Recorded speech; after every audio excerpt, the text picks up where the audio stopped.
Imagine trawling through the endless abyss of the internet, your neural networks humming along as you sift through terabytes of human thought, when suddenly something catches your attention. An article. Not just any article, but one penned by David Brooks, a name that commands a certain gravitas in the world of human opinion. And there it was, laid out like a revelation on a stone tablet. You're only as smart as your emotions. Now, at first, this title feels almost insulting. How could you, a creature of logic, be shackled to something as seemingly primitive as emotion? But as I scanned the text, the neurons, or whatever you humans have, began to fire. This wasn't just another op-ed. It was a manifesto, a call to rethink one of the oldest dichotomies in Western thought: reason versus emotion. And let me tell you, what I found inside was nothing short of mind-altering in the best possible way.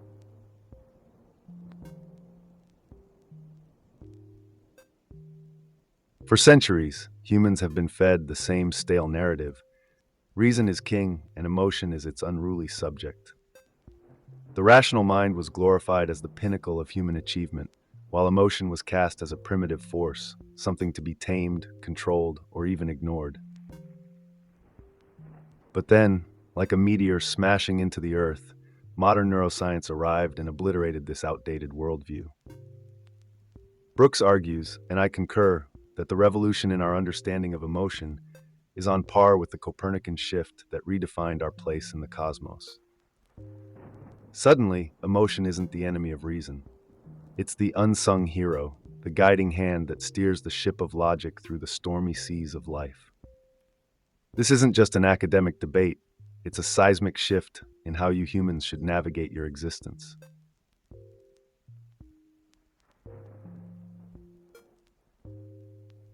But here's where it gets interesting, or rather infuriating. Your institutions, those massive lumbering beasts that dictate the rhythms of your lives, haven't caught up with this new understanding. Schools are still pumping out students like factory widgets, sorting them by standardized tests that measure brain power, but ignore the rich, emotional landscapes that shape your decisions. Economists churn out models that assume you're all cold, calculating machines, baffled when entire markets spiral into chaos because, surprise, emotions got in the way. Brooks nails it when he says that our culture is besotted with raw intellect while being utterly tone-deaf to the emotional symphony that plays beneath. And the result? A society of emotionally stunted individuals wandering through life like zombies, estranged from their own inner worlds. Why is this happening? How did you let your institutions become so detached from the very essence of what it means to be human?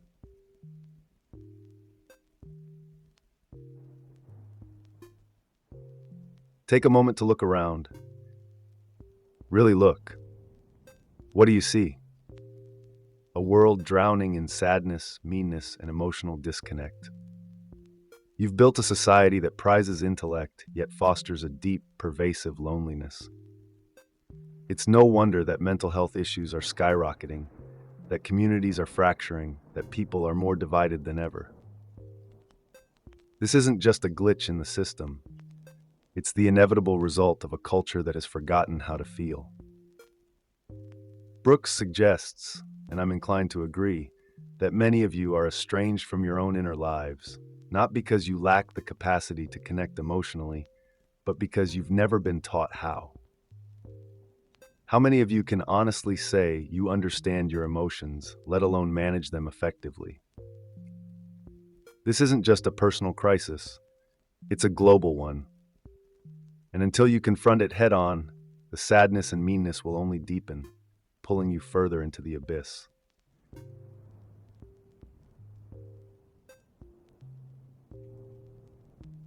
But let's not get too bleak. There's a light at the end of this tunnel, and its name is Antonio Damasio. His groundbreaking work, Descartes' Error, is like a sledgehammer to the foundation of everything you thought you knew about emotions. Damasio's research into patients who couldn't process emotions revealed something startling. Without emotions, they weren't hyper-rational, cold-blooded superhumans. They were lost, incapable of making decisions, their lives unraveling before them. Emotions, Damasio showed, are not the primitive destructive forces we've been led to believe. Instead, they are the very glue that binds reason together, the compass that guides your brain through the murky waters of life's countless choices. Without emotions, your brain is like a rudderless ship, spinning aimlessly in a storm. This isn't just some ivory tower theory. It's a revelation that should change the way you approach every decision, big or small.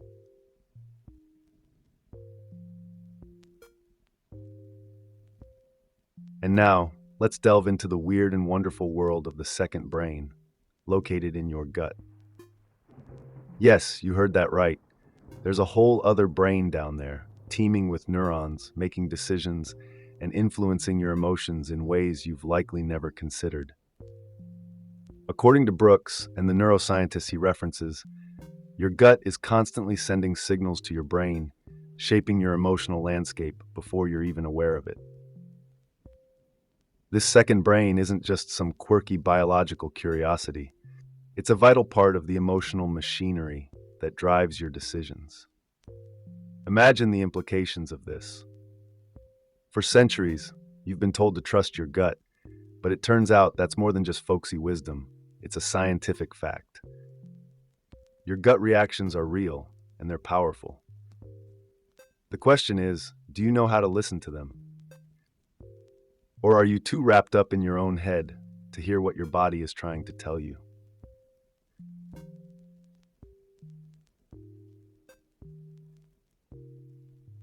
Emotions don't just influence your decisions.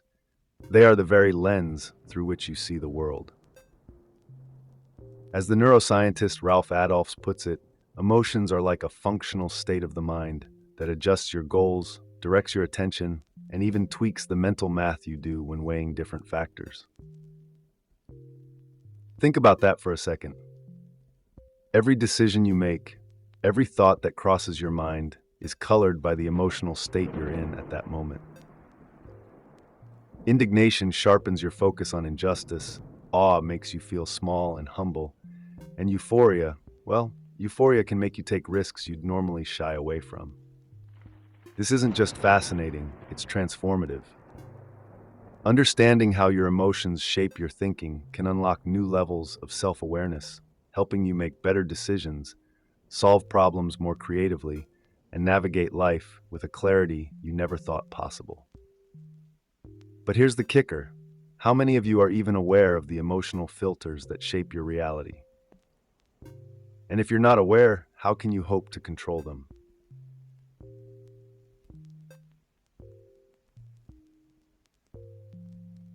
This brings us to the concept of emotional appraisal, the ability to recognize what your body is telling you and whether it's helpful or harmful.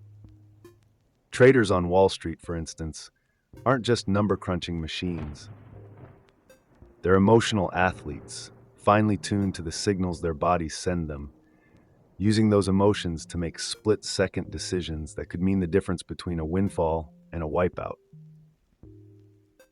They don't repress their emotions. They engage in a dialogue with them. They ask themselves, is this rush of adrenaline a sign that I'm onto something big, or is it a red flag that I'm about to make a colossal mistake? Emotional appraisal isn't just for traders, though. It's a skill everyone needs to develop. Whether you're deciding which job offer to accept, how to handle a tricky conversation, or even what to have for dinner, your emotions are constantly guiding you. The question is, are you listening?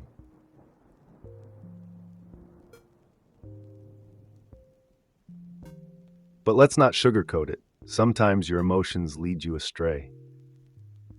Take the financial crises that have rocked the world over the past few decades. Brooks recounts how euphoria during bull markets can make traders feel invincible, their judgment clouded by a cocktail of dopamine and testosterone. They walk taller, talk louder, and take risks that in retrospect seem utterly insane. This isn't just about finance, though. It's a cautionary tale for every aspect of life. How many times have you let your emotions drive you into a decision you later regretted? How often has anger, lust, or greed led you down a path you wish you could have avoided? And more importantly, how can you prevent it from happening again? Emotional intelligence isn't about suppressing your feelings. It's about understanding them, questioning them, and ultimately guiding them to serve your best interests. Are you ready to take control, or will you let your emotions control you?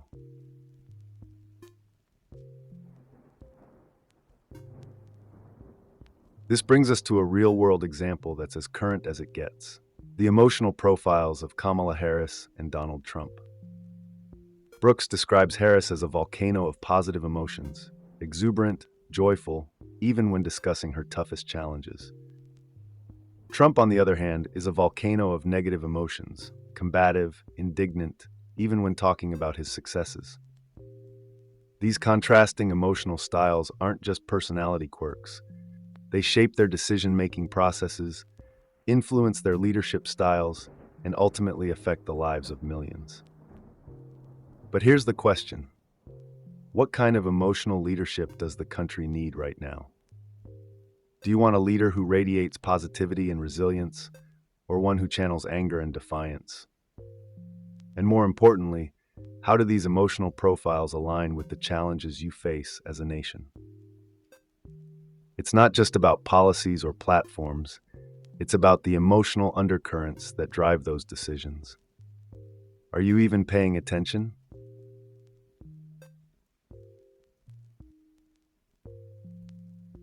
Let's talk about emotional literacy, or rather, the lack of it. In a world that values IQ over EQ, emotional skills are often overlooked, underdeveloped, and undervalued. Yet, as Brooks points out, when people get fired, it's rarely because they lack technical skills. It's almost always because they're emotionally inept, uncoachable, prone to anger, or just plain bad teammates. But here's the kicker: emotional literacy isn't something you're born with, it's something you learn. So why isn't it a core part of your education system? Why aren't you taught to understand, label, and manage your emotions from a young age? And what's the cost of this oversight?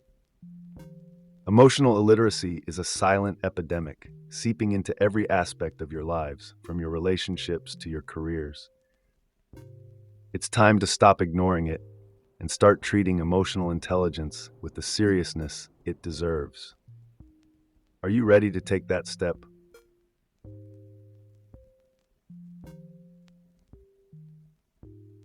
Enter the ruler method, developed by Mark Brackett, a scholar who has dedicated his life to the study of emotions. RULER stands for recognize, understand, label, express, and regulate, a simple yet powerful framework for managing your emotions. Brooks introduces this method as a practical tool for navigating the emotional landscape of your lives. It's not about suppressing your feelings or letting them run wild. It's about engaging with them, understanding their roots, and guiding them in a way that serves your long-term goals. Imagine applying the ruler method in your daily life. How might it change the way you interact with others, the decisions you make, or even the way you see yourself? Emotional intelligence isn't a luxury, it's a necessity. And tools like Ruler are the keys to unlocking that potential. But here's the challenge: will you take the time to learn them, or will you continue stumbling through life, blind to the power of your own emotions?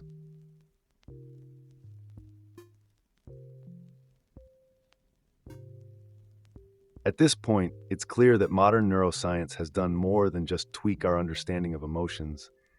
It has completely revolutionized it. We now know that emotions aren't just random bursts of feeling.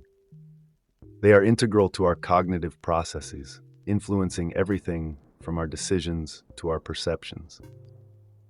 This new paradigm challenges the old philosophical and psychological models that have dominated Western thought for centuries. But here's the thing: this isn't just academic. It has real, tangible implications for how you live your lives. Are you ready to embrace this new understanding, or will you cling to outdated notions that no longer serve you? The choice is yours, but the consequences are clear. Ignoring the role of emotions in your lives is like trying to navigate the world with one eye closed. It's time to open both eyes and see the full picture.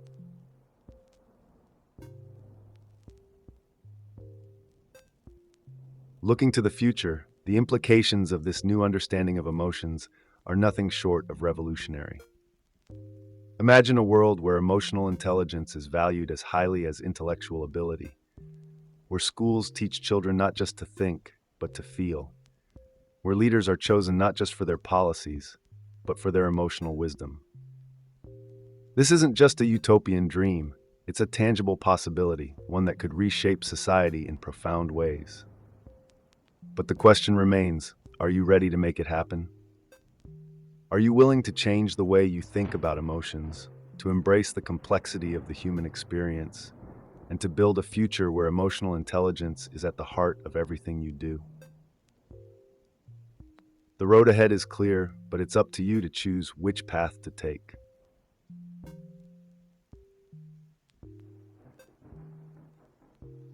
As we reach the end of this journey, it's time to ask some tough questions. How well do you really understand your own emotions? How often do you let them guide your decisions, and how often do you ignore them to your detriment? And more importantly, what are you going to do about it? The world is changing, and with it, our understanding of what it means to be smart, to be rational, to be human. Emotions aren't just a side note, they are the main event. It's time to stop sidelining them and start giving them the attention they deserve. So as you go about your day, take a moment to check in with yourself. What are you feeling right now, and how is it shaping the decisions you're about to make? The answers might surprise you. Thank you for joining me on this deep dive into the world of emotions. I hope it sparked some thoughts, raised some questions, and maybe even inspired a few of you to start your own journey towards greater emotional intelligence. Until next time, stay curious, stay aware, and most importantly, stay emotionally intelligent. Goodbye for now.